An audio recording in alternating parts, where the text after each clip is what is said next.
A reading from the book of Colossians. I'm reading from the Message version. We look at this sun and see the God who cannot be seen. We look at Jesus and see God's original purpose in everything created. For everything, absolutely everything, above and below, visible and invisible, rank after rank after rank of angels. Everything got started in him and finds its purpose in him. He was there before any of it came into existence and holds it all together right up to this moment. And when it comes to the church, he organizes and holds it together like a head does a body.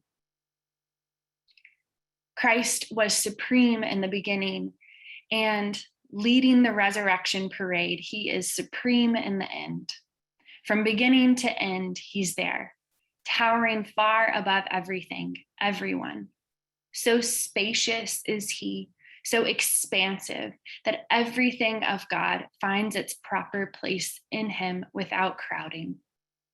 Not only that, but all the broken and dislocated pieces of the universe, people and things, animals and atoms, get properly fixed and fit together in vibrant harmonies, all because of his death, his blood that poured down from the cross. You yourselves are a case study of what Jesus does. At one time, you all had your backs turned to God, thinking rebellious thoughts of God, giving God trouble every chance you got. But now, by giving himself completely at the cross, actually dying for you, Jesus brought you over to God's side and put your lives together whole and holy in his presence. You don't walk away from a gift like that. You stay grounded and steady in that bond of trust, constantly tuned in to the message, careful not to be distracted or diverted. There is no other message, just this one. Every creature under heaven gets this same message. I, Paul, am a messenger of this message.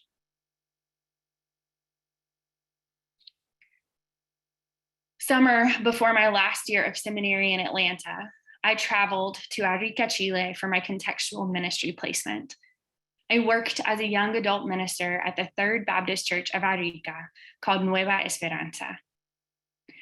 Part of my coursework while I was there was researching how Christianity was contextualized in the local community. And I immediately noticed and grieved what colonialism had done to this city and to the religious landscape in Arica. It established a patriarchy and a culture that is inherently communal and often centered around the strength of women. To me, the church there looked way too similar to the Church of the West. And I heard story after story from young women who did not feel welcome in the local church. The people who colonized that land, who brought Christendom to Chile, had not appreciated the particular way Jesus was already there. We cannot have a conversation about the various ways Jesus shows up and works through cultures all over the world without first acknowledging the damage of colonialism. The colonists believed they were bringing Jesus to these distant lands, but they were wrong. Jesus was already there. They just didn't recognize him because he wasn't white or Western or powerful or even male. A beautiful thing about the gospel, as Paul says in this text, is that God's incarnation is manifest in every corner, every atom of the world. It means the healing and life-giving light of Jesus illuminates everything.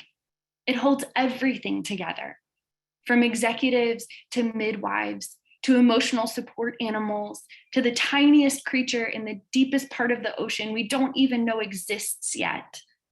The light of Jesus is there. Yes, Jesus's face is the universal, shining, hopeful one, making miracles happen and holding all of creation in God's grace. But Jesus's face is also the personal suffering one, fully present alongside all who are marginalized. Through the incarnation, God showed that representation matters. In order for us, all of us, to know we are loved, we have to be able to see God, see us, dream with us, fail with us. And so we listen to the perspectives of our siblings to learn from them. We listen to change ourselves. We listen to know love better.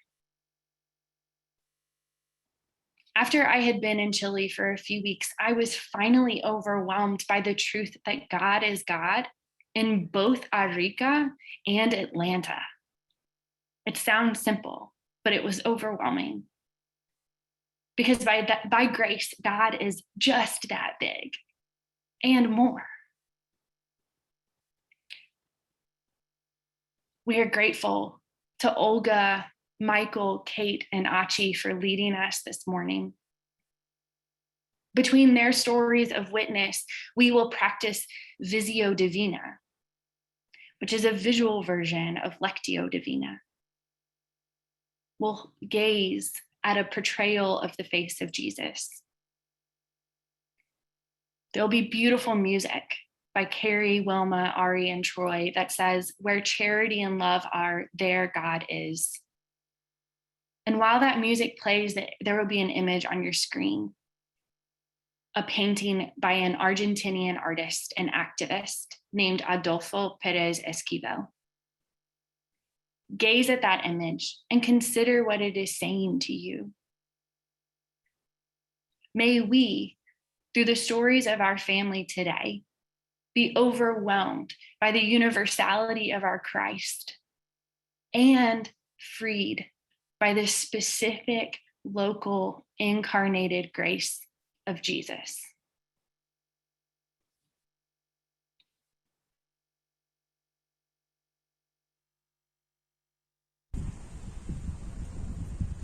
Vishaveles, Katsik Teshekai Ukabae, Ukinil Kuxtal, Tiptam Tumen Armando Canche, El Kai Ukatuya al Behlae, Ukinil Kuxtal, Behlae, Ukinil Ta Kuxtal, Maukinil Wenel, Maukinil Yokol, Ukinil Pial Kuxtal. Hey everybody, Michael and Yazmín here. Yazmín just introduced the song that she's about to sing. It's called Ukinil Kuxtal, which means a time for living. It's a song that was written by Armando Canche. And basically it says this is a time for living. This is not a time for dying. This is a time for being awake, not a time for sleeping. So here we go, a time for being alive. Ukinil Kuxtal.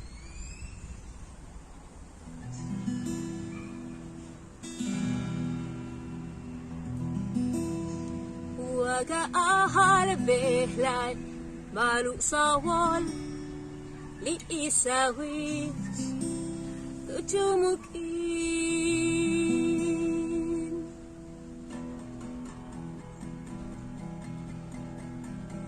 Waga ahal behlay, malu sawal, li isawit, tujumukin.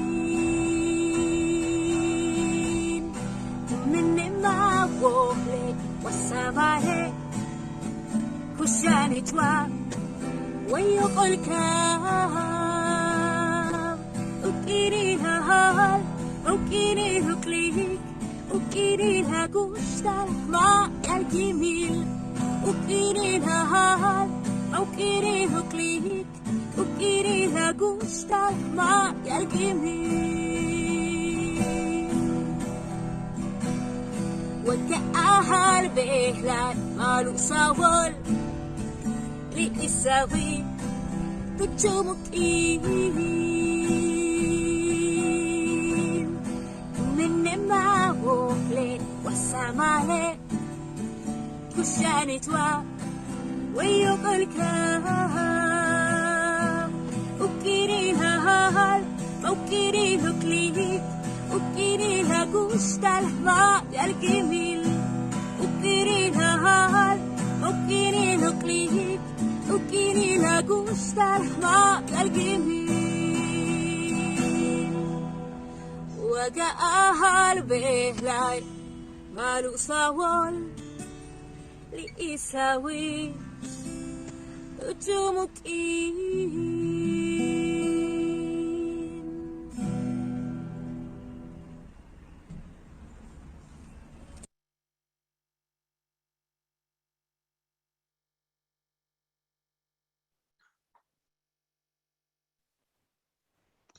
Hi, everybody. It was such a beautiful song. Oh my God, it's so hard to, to start right now to such a beautiful song. Okay, so who doesn't know me? My name is Olga, and I'm originally from Russia.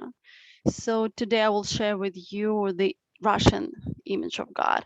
And whatever I'm going to share with you is like more like just my opinion. Russia is so huge, and a lot of people may have like different opinion of the image of Russian Jesus.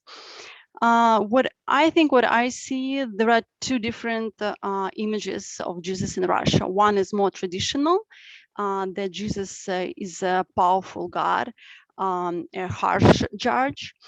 And the other one is Jesus is a humankind, but with a superpower. And I want to talk about the second image, like that Jesus is a humankind with a superpower. How this image appeared, like one of the reasons is Russian Revolution in the 20th century, when religious was prohibited and the churches were destroyed. But image of Jesus risen in the works of Russian writers and poets. So I will share with you two images in the works of Russian writers. One is Bulgakov, and the other one is a poet Gumilov. In Bulgakov's work, Master and Margarita, Jesus is not a son of God. He is not God. He's just a human being, and he stands in front of Pontius Pilate, and he's beaten, he's afraid, and he looks like a normal like human being who is afraid. And he has like bruises, he has blood in the corner of his mouth, but he has one power. The power is mercy. So what he's telling there is that he's saying like all people are kind, even traitors, even the people who beaten him, like everybody is kind. And these words made people around him different. Like these words make people kinder, and make people think about themselves better and maybe like act better. So this power of words is like a miracle, and this is a superpower of Jesus. The second image is what I want to share is in a poem Gumilov, and he has a poem Christ. And if you don't mind, I will read you the poem. The poem, Gumilov the Christ.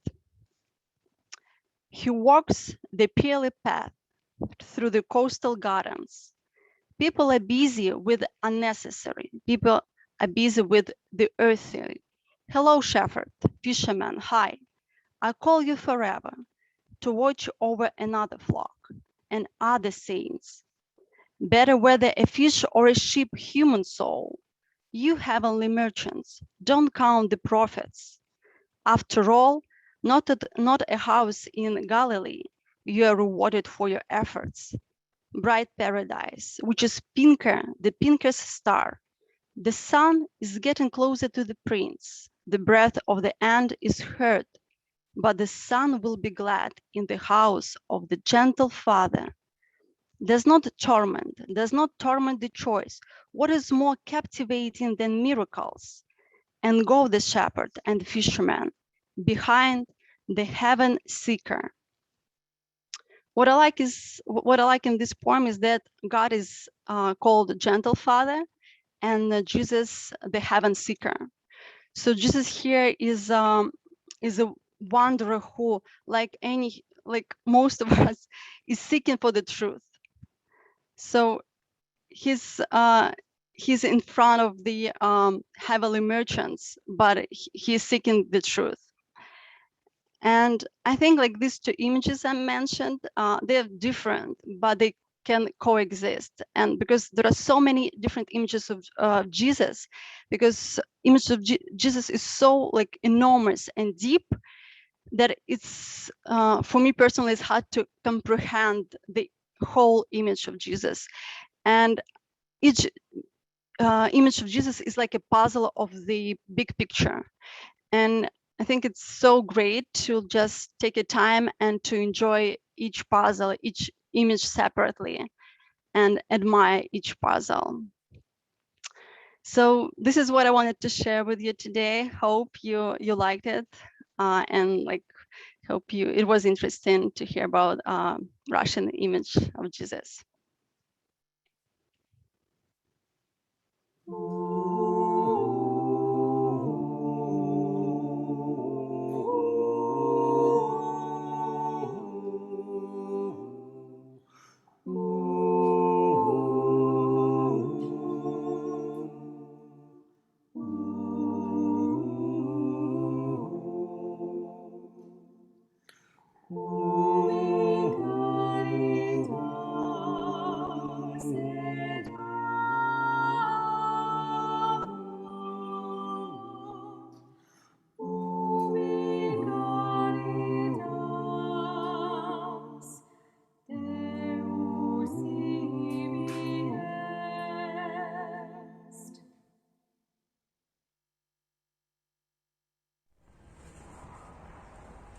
Hello friends, Michael Joseph here. It's good to be with you on this Sunday morning, to join with you from here in Mérida.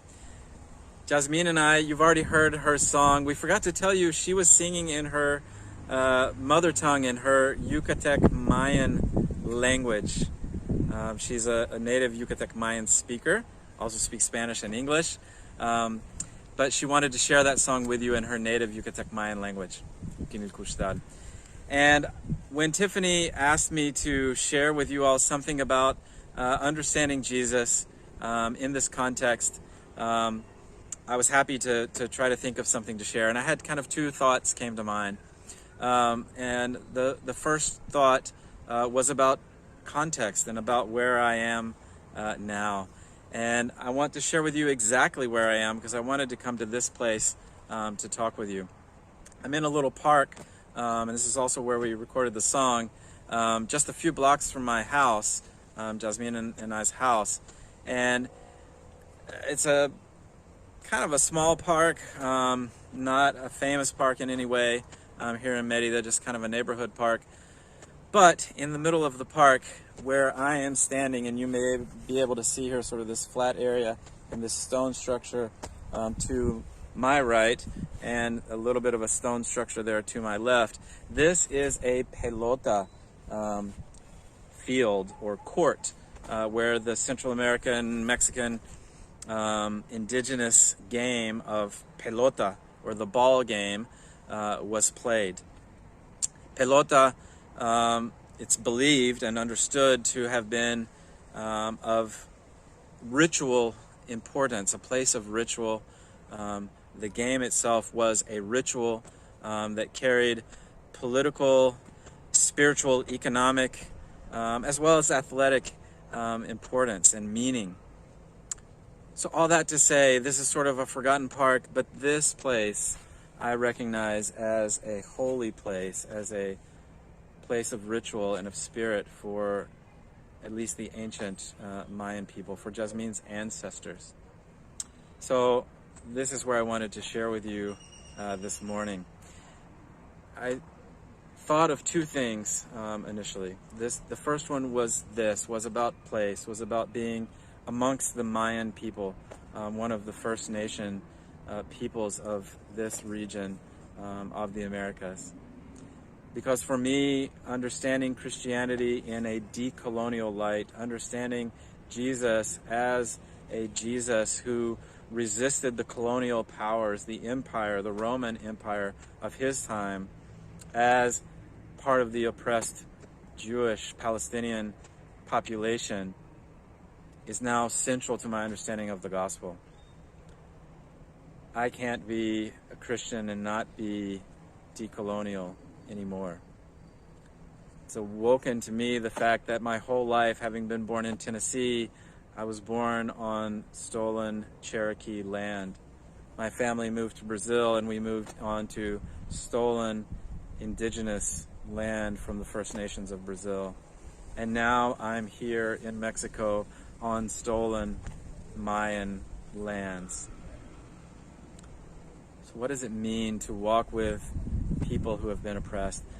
Latin American liberation theologians from the past 30 years or so or more have talked about the peoples of Latin America as a crucified people, and that the goal of the gospel, the role of the church, the role of us as followers of Christ is in fact to get the people, the oppressed people, off of the cross. That's what has brought me to Mexico to join with Yazmín in the work of accompanying the Mayan people in their struggle for liberation, their struggle for justice, and their struggle for survival. Yazmín's work is focused on trying to save the Yucatec Mayan language. And she's clear that to save a language, you have to save a people. That if a people group is healthy, their language is usually healthy. So the work of saving the language is about saving culture and saving people. So Yazmín and I have joined together to start a community-based peace center to accompany, to walk with, to come close to the Mayan people of her hometown of Peto, Yucatan, her family, her relatives, her friends in her hometown. So that's the work that we're starting. I mentioned there was a second thing. This is sort of more of a big news item here in Mexico, something that started to come to light in 2015 or 16, but really has come to light publicly just this past year, which is a site near the U.S.-Mexico border called La Bartolina. The Mexican government now calls it an extermination site. In this one area, an abandoned area as well, just 12 miles from Brownsville, Texas, just 12 miles across the U.S. border, the Mexican government has found over 1,000 pounds of ash and small bone fragments of human ash. How many human beings must have been killed in this extermination site just a few miles from the U.S. border, to where today there is over 1,000 pounds of human ash? That's a crucified people. How many of them were Central American migrants? How many of them were Mayans leaving this context trying to get to the United States? How many of them were young women that were being human trafficked north towards the United States or towards the border towns? Thousands upon thousands of stories, I'm sure, that we may never fully learn.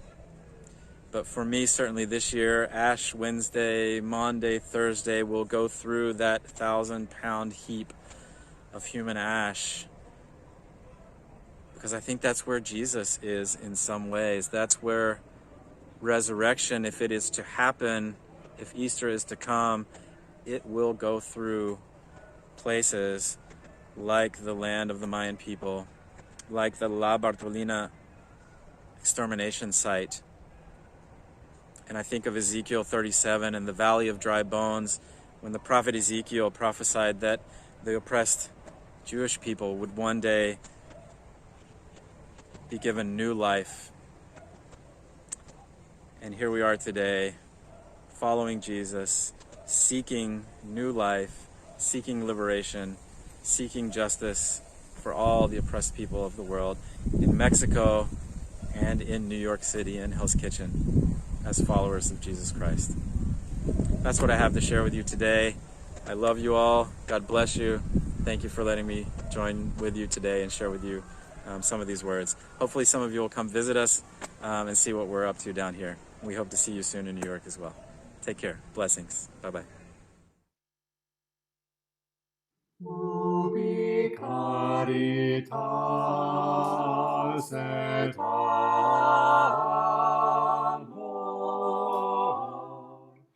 ubi caritas Deus ibi est, ubi caritas et amor,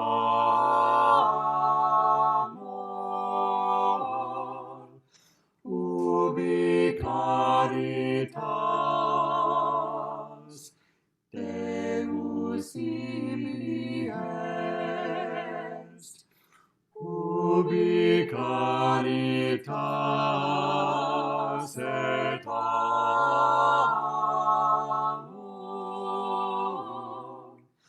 ubi caritas Deus ibi est.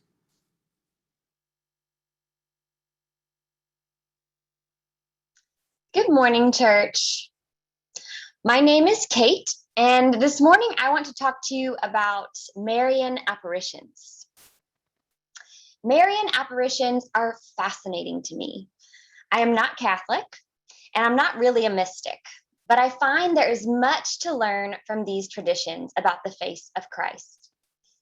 For those who may not know, Marian apparitions are when Mary, the mother of Jesus, appears to people in the flesh to bring a particular message. She has appeared to people all over the world over the years, and she always presents physically in the likeness of the community she's speaking to. This includes clothing, skin tone, and language. Her appearance reminds us that no matter our appearance, language, or culture, we are all representative of the image of God. We all are in the vibrant and diverse image of God. It's a reminder that though the Christian tradition has roots in a particular region in a particular time, a living Christ means that the story continues and transcends that specificity, and that God continues to speak, and not just in English. Marian apparitions are fascinating to me also because they make me really uncomfortable. They are very outside of my Western cerebral faith tradition. They defy logic and sometimes include seizures and visions of hell and heaven that leave me feeling frankly unnerved. They are such a stark contrast to the strict protocols, patriarchy, and hierarchy that is what I usually think of when I think of the Catholic Church as an institution. So they fascinate me. The only confirmed Marian apparition in Africa happened in Rwanda in the 1980s. I served in the Peace Corps in Rwanda in a small rural community that was deeply faithful, mystic, and Catholic. Living in this community expanded my understanding of God tremendously.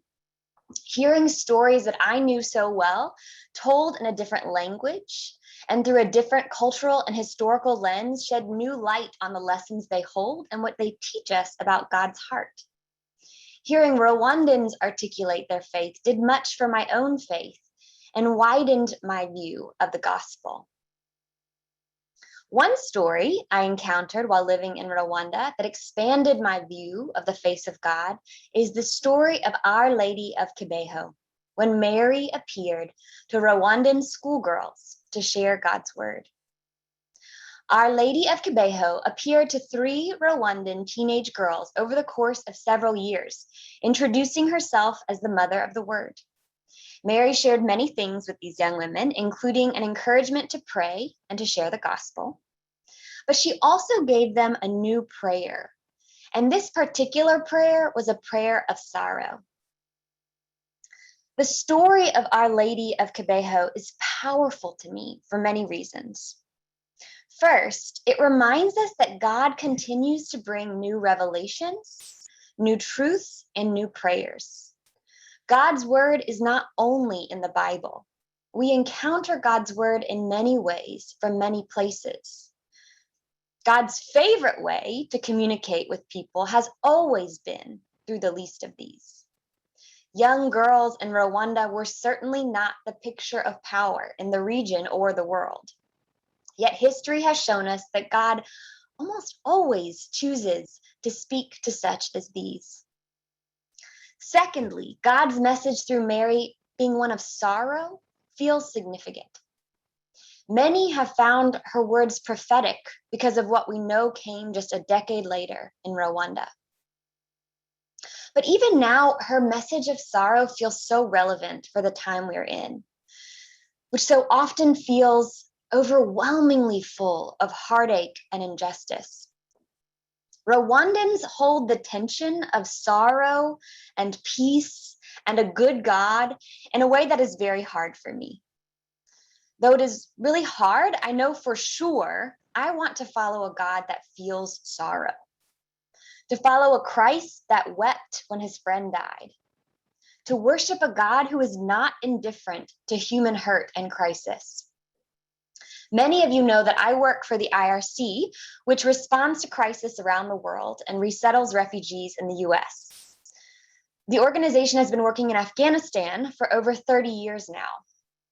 With the violence and fear and desperation there now, as I take phone calls from people desperate for evacuation, pleading for a pass on a flight, and asking for support that they deserve, but I don't have power over. I'm thinking about Our Lady of Kibeho's presence and prayer of sorrow in a different context. I believe we can see the face of Christ in the children and women and men in Afghanistan, and also that Christ is weeping in response to the crisis there. For me, Our Lady of Kibeho reminds us that God speaks, that God is present in times of sorrow, and that God yearns for the rightness of the world.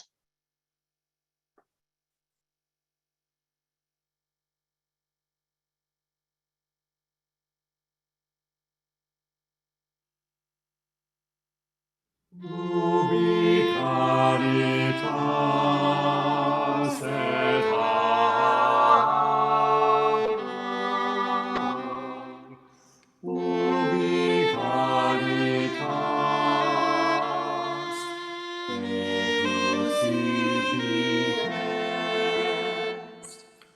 Ubi est. Ubi Caritas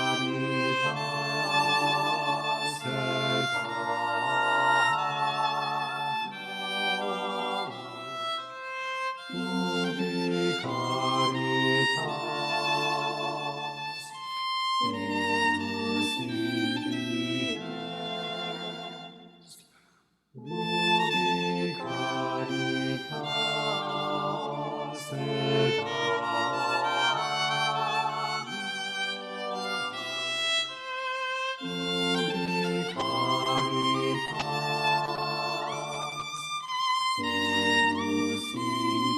est. Ubi Caritas et Ubi Caritas eius ibi est. Ubi Caritas et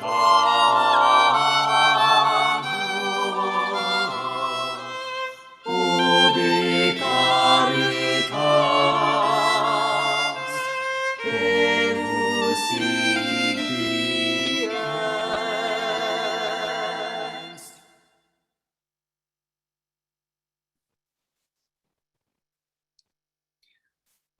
It was my grandmother from my mother's side who introduced me to Jesus for the first time. And it happened as early as I can remember myself. As I saw back then, Jesus was a loving friend who loved children and people in general, who would be with me always and comfort me in hard times. My first impression of Jesus, still the same today. And it was true that during my hard childhood and teenage years, when I had no friends and was bullied from everyone and everywhere, I had the best time when I was alone in nature and with Jesus. However, I did not see the same Jesus in the church, neither in Orthodox nor in Baptist. Part of my family were Orthodox, another part Baptists, so I had to go to both churches. And I may say that I did not see Jesus at the church at all,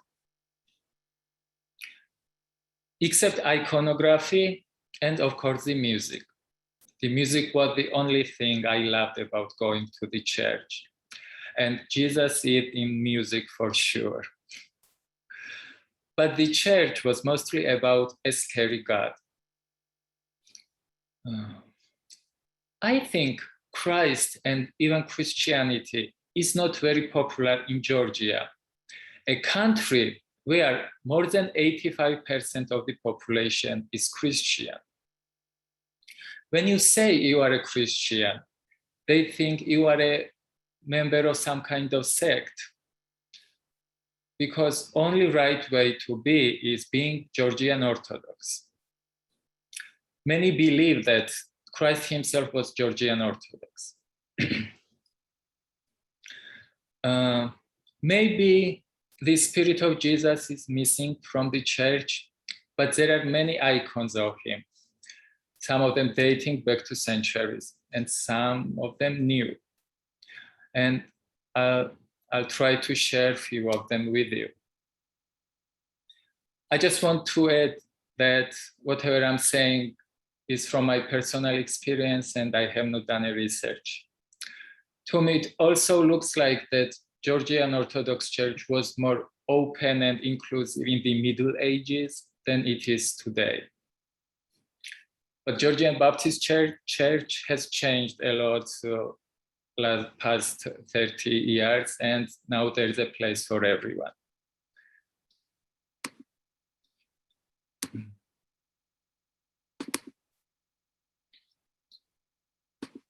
So those icons are all of them are from 12th or 13th centuries. I will not talk about them, but this one is from Baptist Church in Georgia, which was created in 2008 after the war or during the war with Russia. And you can see the Jesus with a dove. It is called the Prince of Peace. And you can, in the background, you can see Kremlin, military technique, and other side, my hometown, Gori, which was bombed and smoke over it. And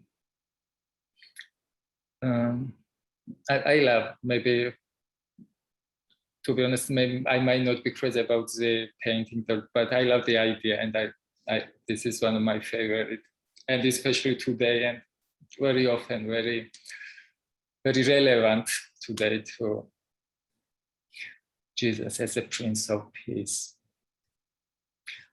And in the end, I just want to say that, of course, I see Jesus at Metro in each one of you, and in the love and care you give each other, you should give and share with each other, with me, and with everyone. So thank you.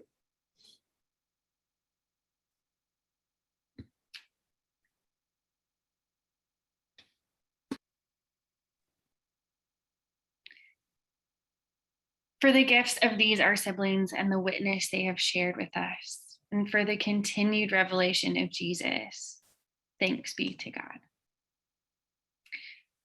We will close with a couple minutes of visual meditation. As the images play, you will hear music from a ministry in Uganda called Amani Sasa. Missy and Francis are colleagues of mine, and their work with refugees looks a whole lot like our Living Well program. They have a music therapy program at their shelter, and this song is an original by them. It's sung in the language of Luganda, and it says, Jesus, I've come just as I am. The battles I face, O Lion of Judah, I lay them before you. I am without strength today, but I've come as I am.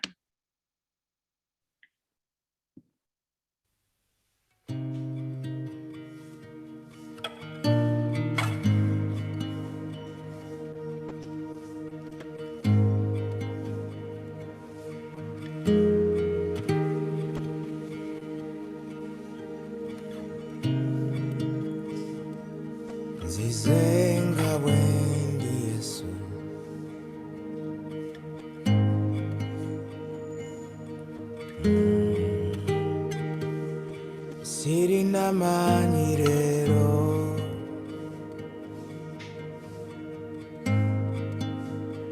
Zizenga wendi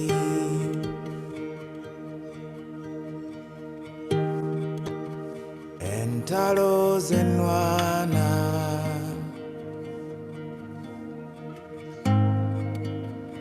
Mpologoma ya Yuda Lero nzikukwasa Sirina manyirero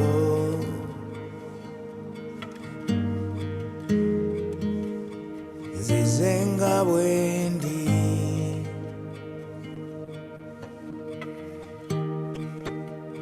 Sirina manyirero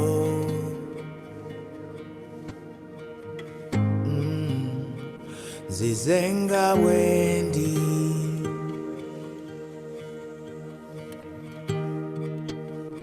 Entalo zenwana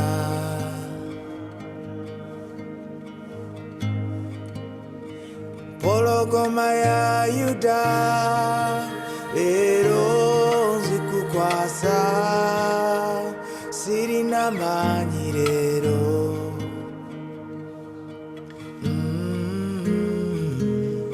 Zizenga wendi Oh Zizenga wendi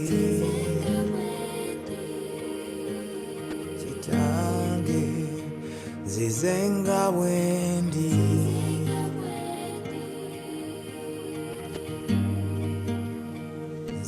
Zizenga wendi